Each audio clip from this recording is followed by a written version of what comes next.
Hello children, welcome back to your physics class. In this session, I am going to explain you topic 13.3, that is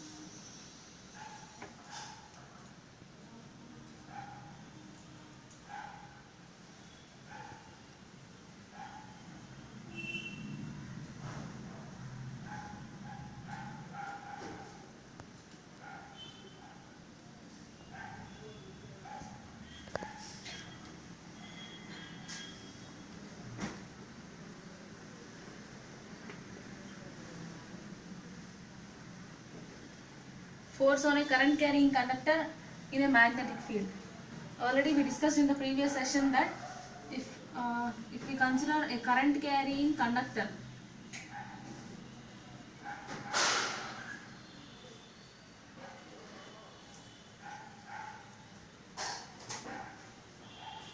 and if a current carrying conductor is placed in a magnetic field,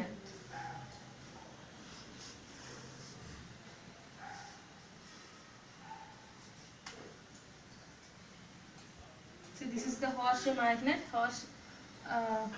Horseshoe magnet is having a shape like this, okay. This is the north pole of this horseshoe magnet, whereas this is the south pole of this horseshoe magnet. So if a current carrying conductor is placed in a magnetic field, then this current carrying conductor experiences a force which is exerted by this magnet, okay.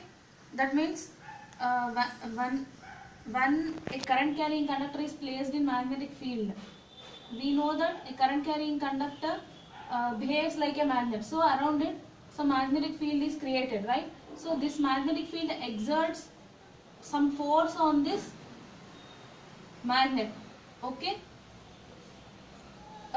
As a result, this magnet also exerts a force which is having equal magnitude, but it is directed opposite to the previous force on this current carrying conductor. So as a result of this current carrying conductor shows some displacement or movement from its initial position, okay. So this entire phenomenon was discovered by a scientist named Ampere, okay. So how this happens, we are going to learn now with this simple activity, okay. So for this,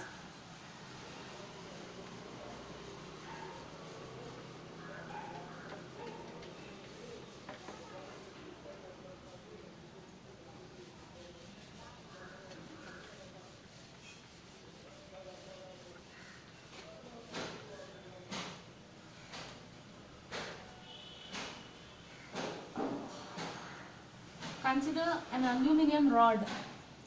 This is the aluminium rod.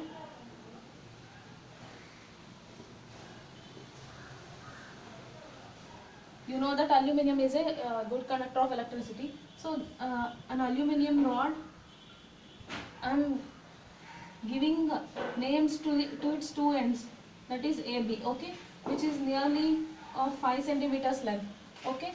Now hang the two ends of the aluminium rod to a stand.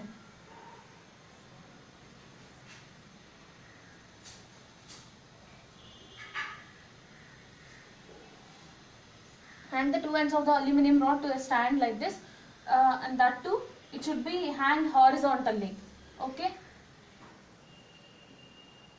And it is connected to a wire which is connected to two ends of a battery and a plug key, okay. And now place this aluminium rod in magnetic field which is created by a strong horseshoe magnet.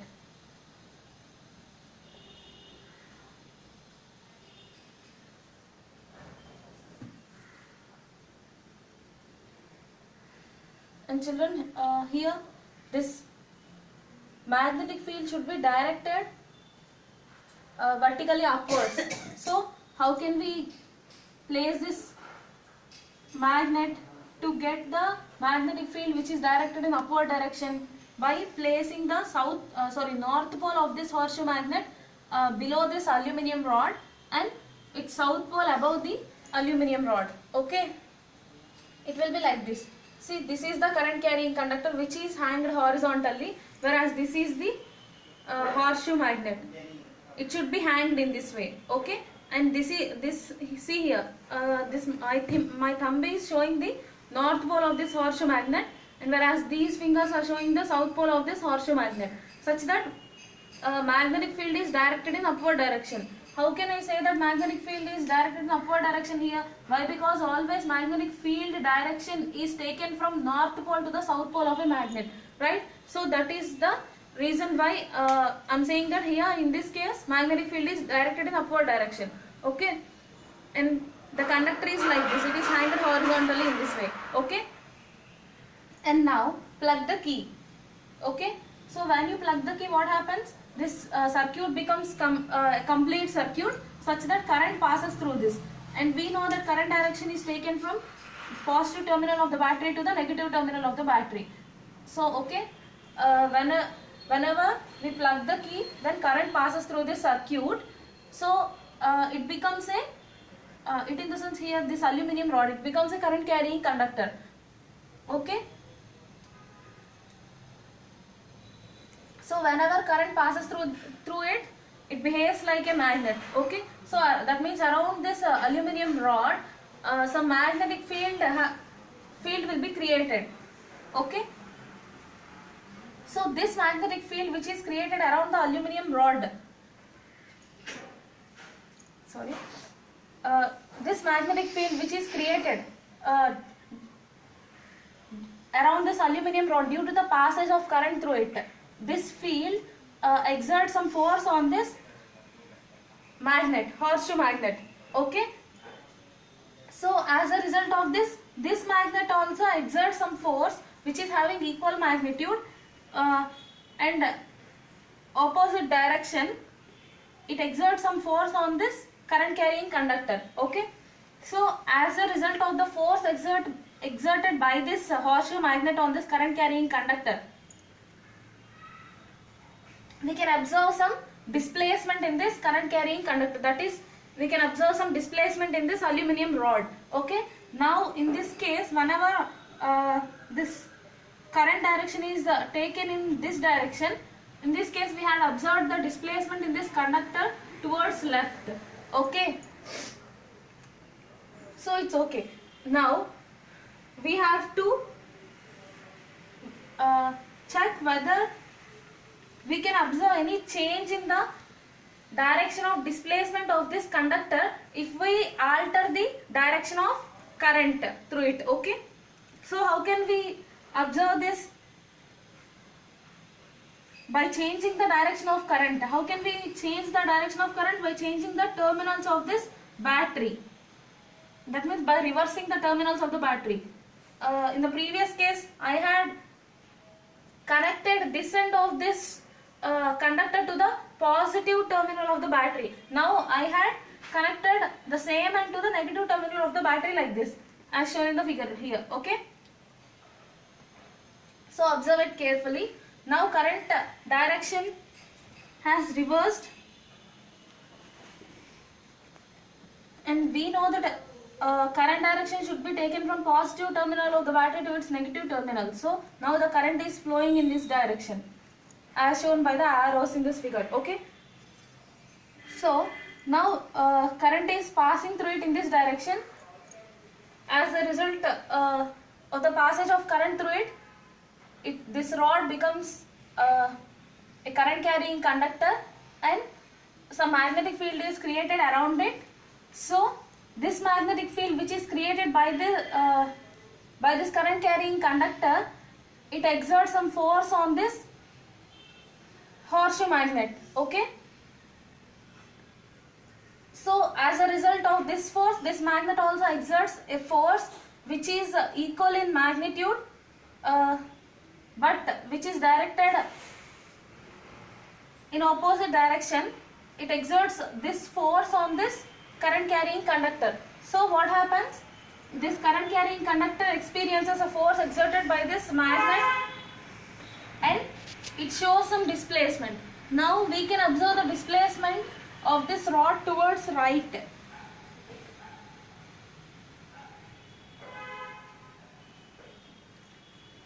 So with these changes, means now we had observed two cases. So in these two cases, what are the things we observed? Let us recall. See, whenever we had reversed the direction of current through this circuit, that means current through this conductor, then we had observed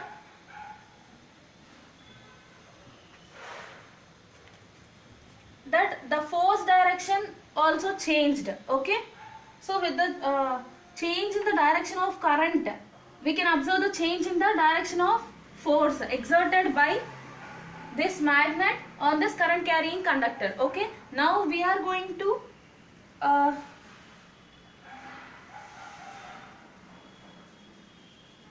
make some more changes. That is, we are going to reverse the direction of magnetic field, and we are going to observe with the change in the direction of magnetic field, we can observe any change in the direction of force exerted by it on this conductor or not. Okay, so in the previous case,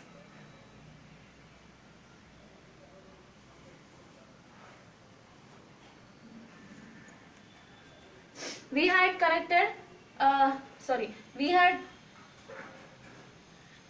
placed the magnet in such a way that magnetic field is directed in upward direction, and now we are going to change the direction of magnetic field by reversing its poles. Now we have placed the magnet in such a way that its south pole is below the conductor, whereas its north pole is above the conductor. And we know that always magnetic field direction should be taken from north pole to the south pole, right? So by this we can say that magnetic field is directed in downward direction. In the previous case, it was directed in upward direction. So by reversing the direction of magnetic field, whether we can observe any change in this in the direction of displacement of this conductor or not, we are going to check. So as usual, plug the key and observe. We can observe the change in the direction of displacement of this conductor, which is placed in the magnetic field. Okay, so by this what we can understand?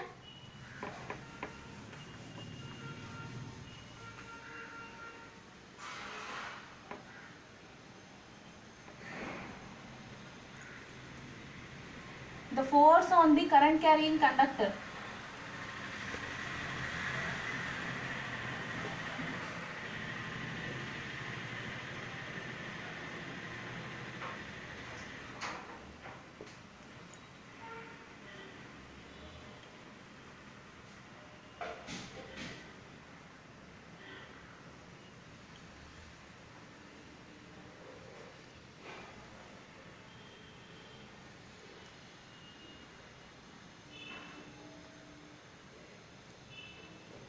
The direction of force on the current carrying conductor placed in magnetic field. It depends on two factors. One is direction of current through the circuit. Okay, and the second one is direction of magnetic field.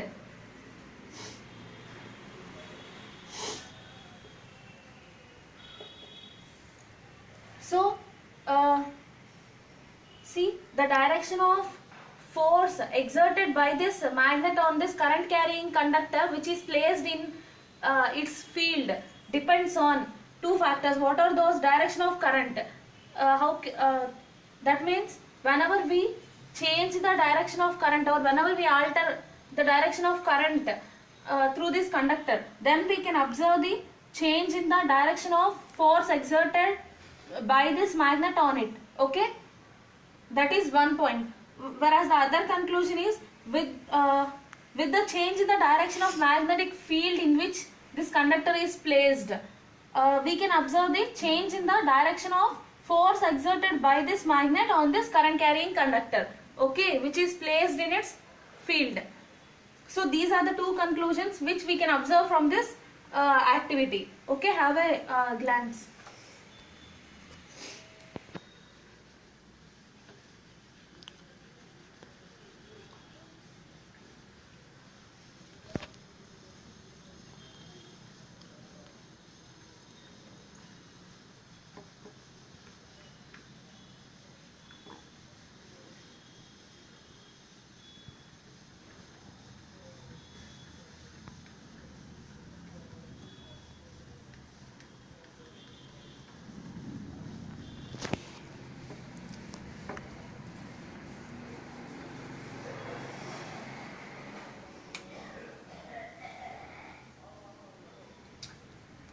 Children, experiments have shown that displacement in that current carrying conductor or that aluminum rod is maximum in one case, that is when current through it is at right angles to the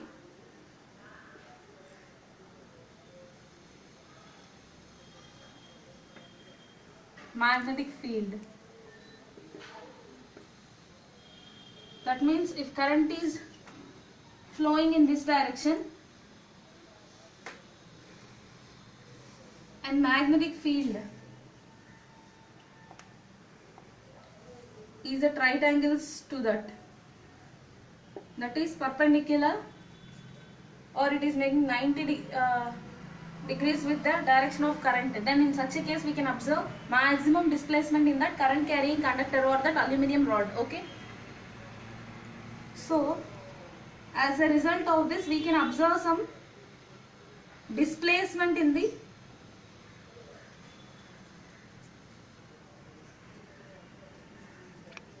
conductor, right? So displacement is nothing but motion. Displacement involves motion of this conductor, or it can also be said as force exerted. Okay, because of the exertion of force we can observe some displacement, that is we can observe some motion in that current carrying conductor. Okay, so this is another quantity, its direction. How can we know the direction of the displacement in the conductor or the force exerted on this conductor? How can we know its direction when magnetic field and current are perpendicular, or these two are at right angles to each other, by using a simple rule, that is Fleming's left hand rule. Okay, in the previous session you have learnt right hand thumb rule. Okay, so here this is Fleming's left hand rule. In right hand thumb rule you need to use your right hand. Okay, whereas here in this Fleming's left hand rule you need to use your left hand. That too, your thumb finger you need to use, forefinger and your middle finger. Okay, so it helps us to know the displacement of the conductor or motion of the conductor or force exerted on the conductor. Its direction you can know, okay, by using the direction of this magnetic field and current. Okay, so here you need to consider your forefinger for the direction of magnetic field. Okay, and your middle finger is showing the direction of current through the conductor, and your thumb finger is showing the it shows the direction of displacement of the conductor or motion of the conductor or force exerted on the conductor. Okay, these three means the same thing. Okay, so, and children, you need to know one point here, that is all these three quantities are mutually perpendicular to each other, just like this. Okay, in maths you might have learnt 3D, three-dimensional. Generally 2-dimensional means you know about x-axis and y-axis. 3D means z-axis also included, such that x is perpendicular to y, y is perpendicular to z, and z is also perpendicular to x. Okay, all these three are perpendicular to each other.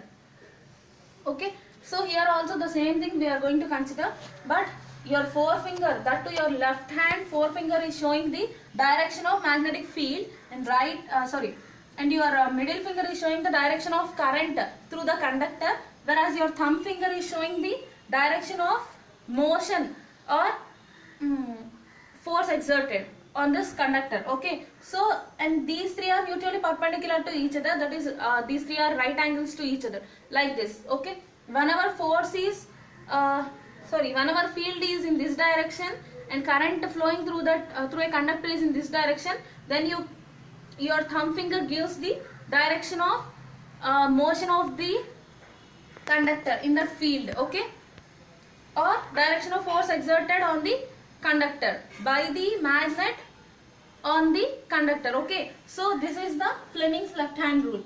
Okay,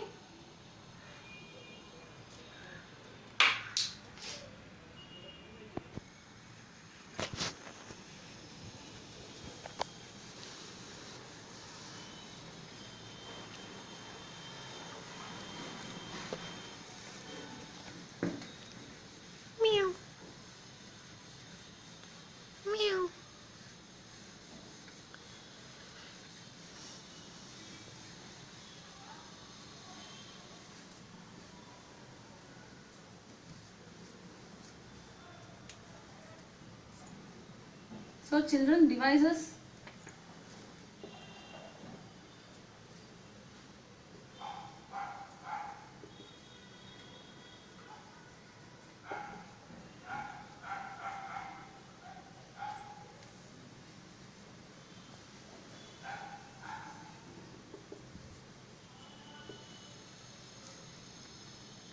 devices that use both current carrying conductors and magnetic field are electric motors. That means these devices in their working they require both current and magnetic field. Okay, and next, electric generators,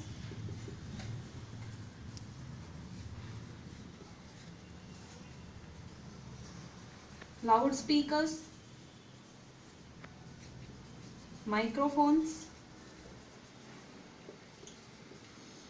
and some measuring devices.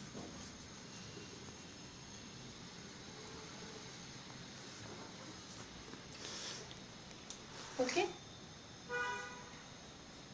so basing on this Fleming's left hand rule, you have an example question in your textbook.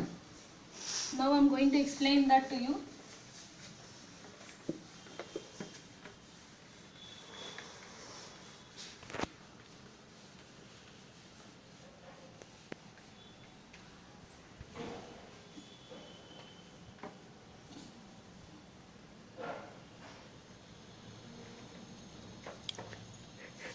So children, this is given in page number 231 in your textbook. Example 13.2. Okay, so the question is, an electron enters a magnetic field, enters into magnetic field at right angles to that.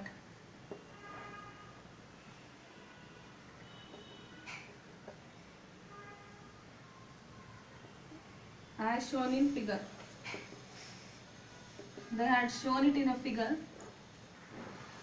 The direction of force acting on the electron will be, children, actually this is an MCQ. To the right, to the left, out of the page and into the page. Okay, here they had shown the direction in this figure. See, this is the direction of electron, whereas this is the direction of magnetic field. Okay, so children, let us see the question. An electron enters magnetic field at right angles to it. Here they had shown the direction of magnetic field. an electron is entering into the direction of the into this field, but at right angles to this field. Okay, that means the movement of the electron is perpendicular to the field, like this. The direction of force acting on the electron will be, they asked us, here they had given the direction of current. Electron movement constitutes current. Already we had discussed in electricity chapter, right? It's okay. So this is the direction of current, and this is this is not the direction of current actually. This direction gives us the direction of current, okay, and this is the direction of field. So how can we know the direction of force acting on this electron? So in the just before we had discussed about the Fleming's left hand rule, which helps us to know the direction of force. Okay, when you know the direction of magnetic field and current. Okay, so we are going to apply the same thing here, but children, so your forefinger points the direction of field, whereas your middle finger points the direction of electric current, such that your thumb finger gives the direction of force. Okay, so we can consider it like this. Your thumb finger is pointed in this direction, so what will be the direction of force acting on this electron? This direction. Generally people think like this, but actually this is wrong. There is a small change in this. What is that? Here they had given the direction of electron. Already we discussed in the electricity chapter that electron direction of current should be taken in opposite direction to the movement of electron, right? So here they had given the electron movement direction. So what is the direction of current from this? It should be taken in opposite direction to this. Okay, so now the required current direction is in this direction. Okay, which finger shows the current? This finger. Okay, and this is the field. So when our field is in this direction and current is in this direction, what is the direction of force exerted? It will be given by your thumb finger. That is this. That means force exerted on this electron is directed into the page. Okay, so let us consider this board is the page. Okay, so this is the direction of force exerted on the electron. So this thumb, here my thumb is pointed into the board. That means into the page we have to consider. Okay, so you should analyze the question carefully, or else you may commit mistakes. Okay, so this is the example question given in your textbook, page number 231. So children, this is the force on the current carrying conductor which is placed in magnetic field. I shall explain you the other topics in the next session.